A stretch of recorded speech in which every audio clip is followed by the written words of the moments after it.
grown up now. I opened the door exhausted. The rut life, the rat race of work overwhelms me for a brief moment, but I am home and all will be well. I will cook my usual repertoire of tacos or pastas or fried chicks. Caleb will be coming home around 7 p.m. from football practice and he'll be hungry. He'll come in and I'll ask how is football and he'll smile and answer, pretty good. I'll ask, do you have a lot of homework? And he will answer, yeah, except I can't ask him tonight, or not ever. We have entered into the unknown realm of becoming empty nesters. The children have gone. The ridiculously early band schedule, the running home from work early to drop off basketball shoes, the endless class fundraisers where we actually spent more than they made, but we wanted to do them anyways, the nagging about homework, the guilt that my boys eat royal mandarin more than home-cooked meals, the piano lessons, trumpet lessons, French horn, clarinet, all those dollars, the sleep deprivation because I had to sew costumes for a play. Those are mere memories. The letting go process is a painful one. For those that have little ones, if you think it is a long way off, it will come very quickly. And on the long 8 hours drive home from UC Santa Cruz after dropping off our last child at college, I began to share with Robert my long list of things I can do now. I vowed that I could work out more, I could go running at the beach, I can go mountain biking, I can garden, and go back to being more involved with the church activities, read more. But this past few weeks have been more of a time of reflection. Now, all of our journeys may be different because there's some of you that when your last child leaves, you're probably like, woohoo. I know Delbert and I have different journeys with that. But I reflected. I have yet to run at the beach, I have yet to start gardening, and I have yet to dust off my mountain bike. Instead, I have worried, reflected, but the worry creeps through my psyche, and the usual Filipino mom worries. What is he eating? I hope he just doesn't eat top ramen and cereal. What if he gets sick? I hope he doesn't OD on Tylenol because I gave him Tylenol to bring up there with him. Did I buy him a thick enough jacket for all that rain that happens up there in Santa Cruz? And what if he can't figure out the bus system? Then, did we do everything possible to make sure that our child is equipped to face the world without the security of home? Will he make it on his own? Will he still pray? Will he read the Bible now that he doesn't have Bible classes? Will he still value the church? And I don't mean the act of attending church on a weekly basis, but will he still embrace the church as a community? I love what Christine said, and that, yes, parenting starts at home, but it is the people that you come in touch with. It is the church. And the word church can carry a lot of historical or theological perspective, or even baggage. I love what Fritz Geis, a university professor, and I borrowed a book that was laying in our library, Matthew's book, Theological Thinking. And he said, but the essence of what we commonly call the church is not its organizational structures, its official, or its clergy, the pastor, but it's the people. In tradition Latin, it is called communio sanctorum, or the communion of the saints, or congregation fidelium, which is the congregation of the faithful. That's all of you. So the people as a whole are the community. The community of faith is constituted by persons who know they belong to one another and who live in deliberate relation to one another, worshiping, searching, and serving together, caring about and for one another, and experiencing in the context of the community their own personal fulfillment and identity as daughters and sons of God. That paragraph is heavy, but to me it defines what church is, and that is that community. And When a child enters into that preteen, the teenager, and that young adult, and I have spoken before when I was in family ministries, there's two things that happen. They seek identity and they seek independence. And what a better place than in the community of the church, because it says they experience in the context of the community their own personal fulfillment and identity as daughters and sons of God. Because in 1 John 3:1 it says, "See how very much our Heavenly Father loves us, for He allows us to be called His children." That's our identity. And with 60 to 70% of young adults leaving the church, yes, the number has grown. This was a recent study done by A. Allen, PhD in Andrews University. 60 to 70%. What can we do? What is the answer? Is it growing up in a Seventh-day Adventist home? Is it being more strict? Or maybe just being a little more liberal? Is it maybe growing up in an intact home, making sure there's no divorce in that family? What is the key? You and I both know there's no guarantee. We have watched families that have had all those what we consider the perfect factors, but yet perhaps their children did not go to church. And there have been numerous studies. There's Value Genesis, I've spoken with those before, and then Roger Dudley. They've done all kinds of studies. This is a hot, hot topic. In Europe, the Value Genesis study is coming where they're studying the youth and young adults of Seventh-day Adventist churches. It's like, what will keep them at church? But I want to focus today on the church as a community.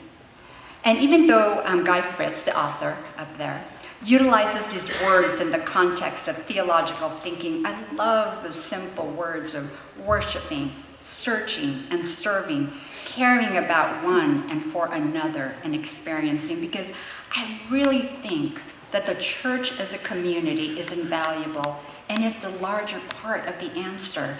And when I was talking to Matthew last week and I said, this is what the talk is, it's in children's ministry. I'm like, is it, growing up in an Adventist home? And for his own personal experience, he shared with me that the church had a large part to do with his own belief system, with his own feeling a sense of belonging.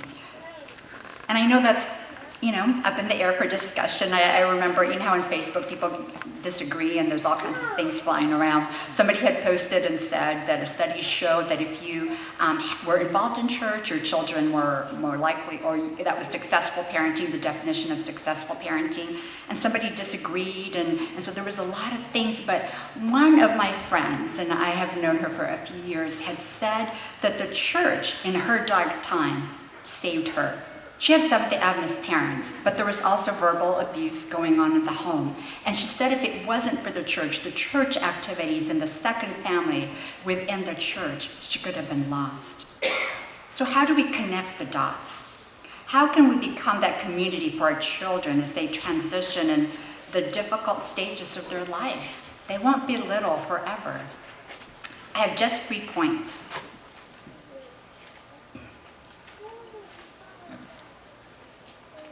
Teach them to think. We don't need to entertain the youth. I know for you that you think that that is the answer.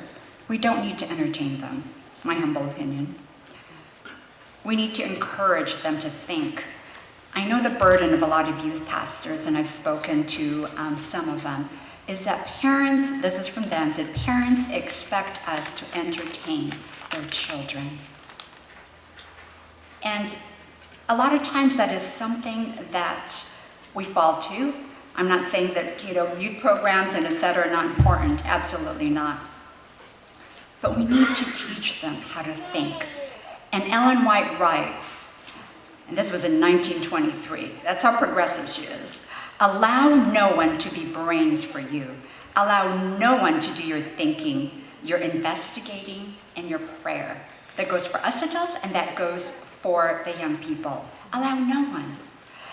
Think, investigate, pray for yourself. And with the little ones, we can ask them simple questions, right, when we're teaching them Sabbath school, hey, what color is this, and etc. But the majority of the time, so we spend in teaching them. As they approach those years where they're finding out their identity and finding their independence, we cannot expect for them to search and experience if we're doing all the lecturing. We were at Teen Institute this weekend and had a great time. Roomed with the girl chaperone there, and I had to say that sometimes within our own programs and Pathfinders, well-meaning as they are, we don't make them interactive. We want them to sit there for the whole entire weekend and just listen and listen and listen without giving them the opportunity to ask questions and to think. And so afterwards, with Richmond and with Eric, we gathered the teens and we asked them questions, because that is how they will learn. And sometimes when we ask them questions, we have to be prepared for some of the answers. They may not be exactly how you want it to be, and we can't ask a question and just expect an answer that we want to hear. And we have to think that, have the faith in God that His word is sufficient to be understood by those who have a desire to understand it. In Proverbs 3:5-6, it says, "Trust in the Lord in all your heart. Lean not in all your understanding. In all your ways acknowledge Him." And so we have to have faith that our children, when they read the word with prayer, they will come to the truth. And Gary Chapman in the 5 Love Languages said, "Parents who wish to be an influential part of their teenagers' reasoning process must shift from monologue to dialogue, from preaching to conversation, from dogmatism to exploration, from control to influence. If parents are willing to enter the world of dialogue, to think critically about their own set of values, to share reason, and yet to be open to the teens' opinions, that is what we must do. Be open to dialogue. Don't feel threatened by it." And this goes for us as Sabbath school teachers, in small groups, leaders, Pathfinder teachers. In this community, we must give them the freedom to ask difficult questions and suggest tentative answers. You and I don't have the answers. We can turn to the professional theologians, into the Bible, and to our pastors. But we need to allow them to ask those difficult questions in order for them to form their own belief system. Because if we do not give them that opportunity, and they will grow as adults, at some point they're going to question, and it may not be in the safety of your home. It may not be in the safety of a church that they know. It may be somewhere else out there.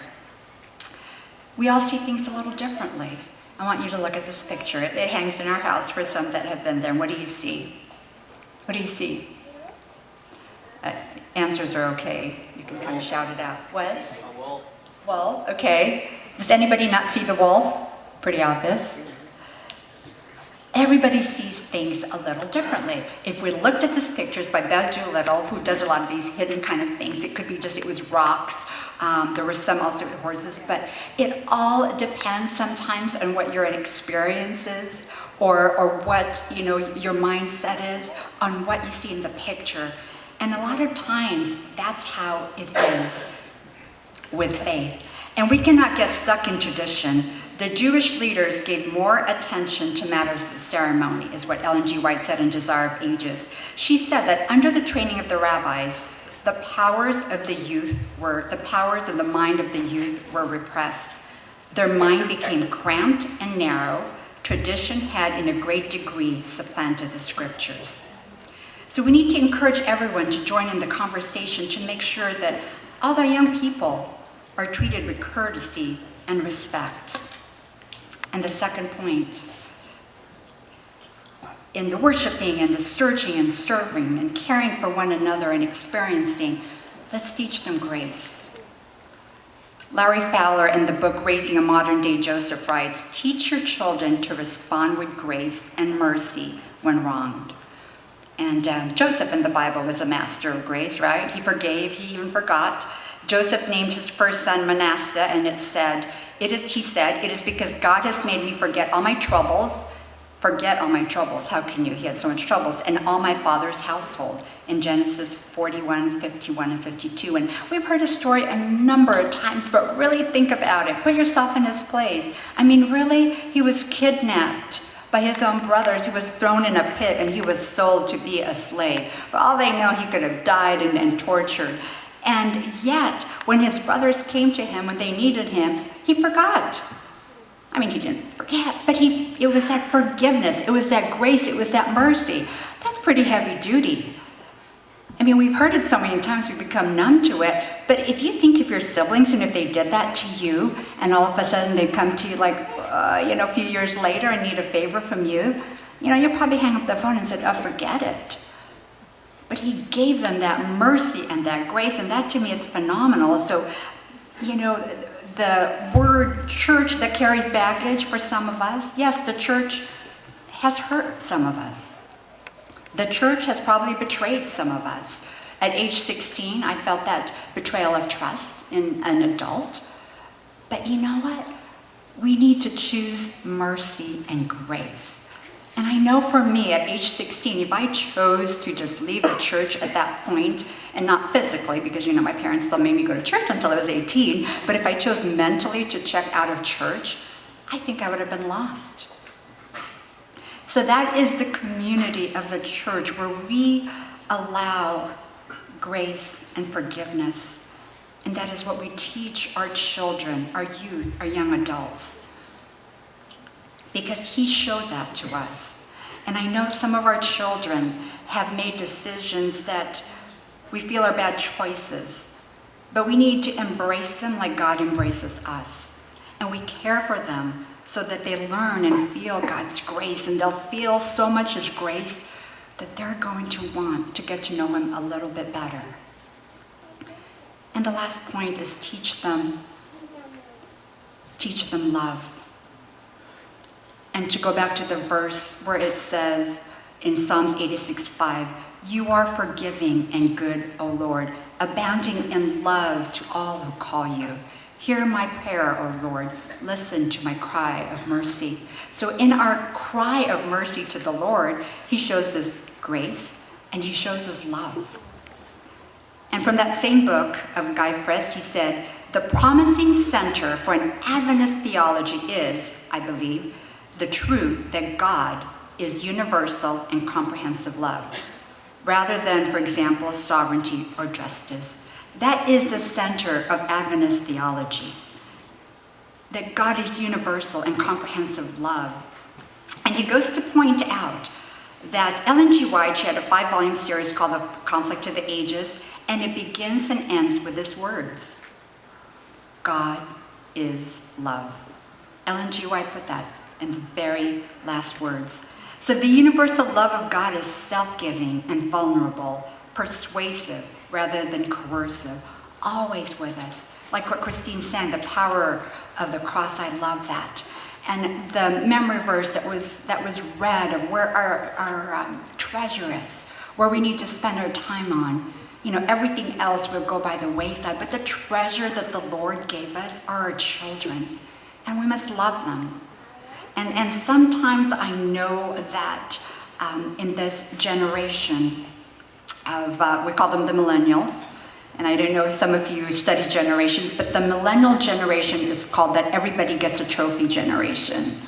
That means that, you don't have to work hard for it, and etc. So sometimes we try to counterbalance that by, maybe not praising them, or we may overcompensate by putting our child down in front of others because we don't want their head to swell up. But, love doesn't mean you have to demean your children. It doesn't mean that you don't say, I love you. That love is that acceptance, because deep within the soul of a child, a teenager, is a desire to feel connected, accepted, and nurtured. And when that teen does not feel connected, accepted, and nurtured, his inner emotional tank is empty. And let me tell you, there's a lot of stressed out teens out there. A lot of stressed out adults too. But let me just focus on the teens. There's a lot of them. Robert comes home from work every day and tells me, I don't know what else to do with these stressed out teens. And it seems like it's in a growing number.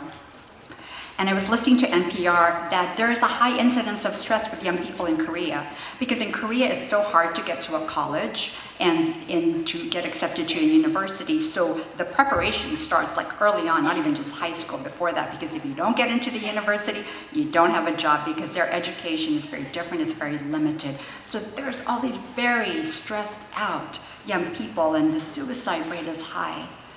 And sometimes our expectations are daunting. And sometimes when our child has made a bad choice, sometimes we dwell on it and we identify them with that. But it says in Ephesians 1:6, he made us feel accepted in the beloved, and that's our God. And we don't know what a sense of rejection a child feels when they hear, our labeling comments. He's not the smart one, this one is. As parents, we love to label, right? Or when our child gets, past 18, we decide they could be their own, they can handle it. And we don't get us involved in their lives by loving them and nurturing them. There might be that sense of rejection. So as a community, as a church, sometimes we do that to our young people. They see them going in different directions. And so we label them and we stigmatize them. And even though we don't say anything out loud, when they come to the church, they can feel that. They can feel that. And what a better place for us to support the journey of our young people here at church, that their journey is not the same as yours and mine. It's not going to be the same path that you took when you were a young person. It may be a little bit different, but as a community, we embrace them.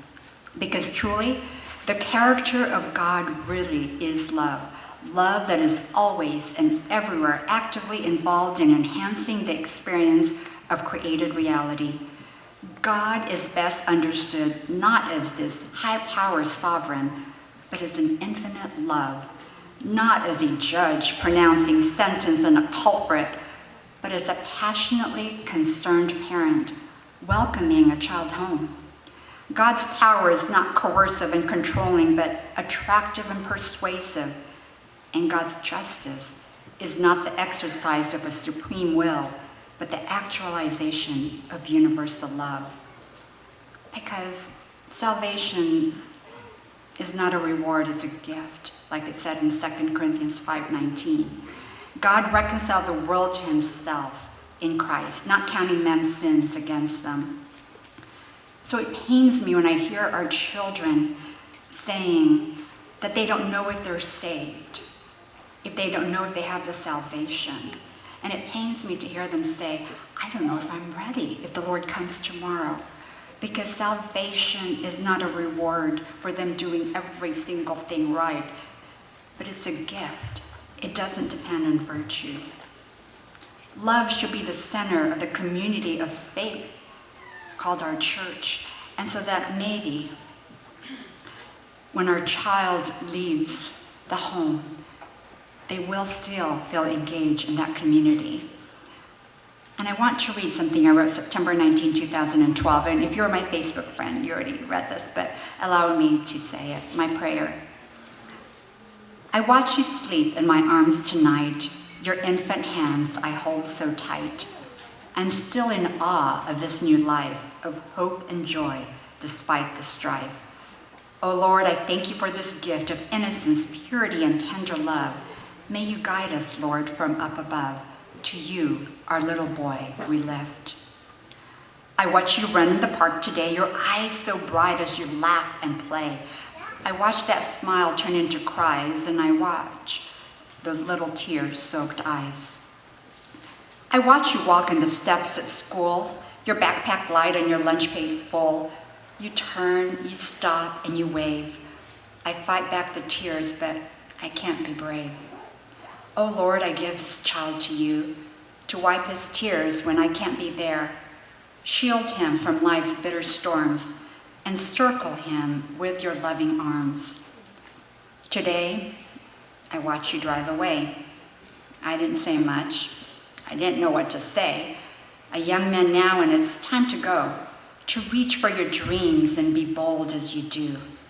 I wonder where the years have gone, and if letting go means my job is done. Oh Lord, he's yours now. This is my vow. Give him the courage to do what's right.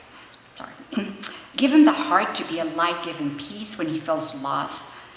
Unsure of your plans, he'll need you most. I cannot be there to guide you now, but I know a mother's love endures. Though imperfect and marred, my arms are here, not to shield from life's blows, but just to ease the fear. May you stay in God's love and his presence near. Lord, I thank you for this gift, this treasure. To you, our grown-up son, we lift. So as we let go of our children, as we watch them walk away, it is our prayer that they will find this community of faith where they can worship, where they can search and serve, where they can care about one another and experience God's love in such a deep way that they will truly know that they are the daughter and son of God, and the ultimate, most important thing, that God is love. Amen. Amen.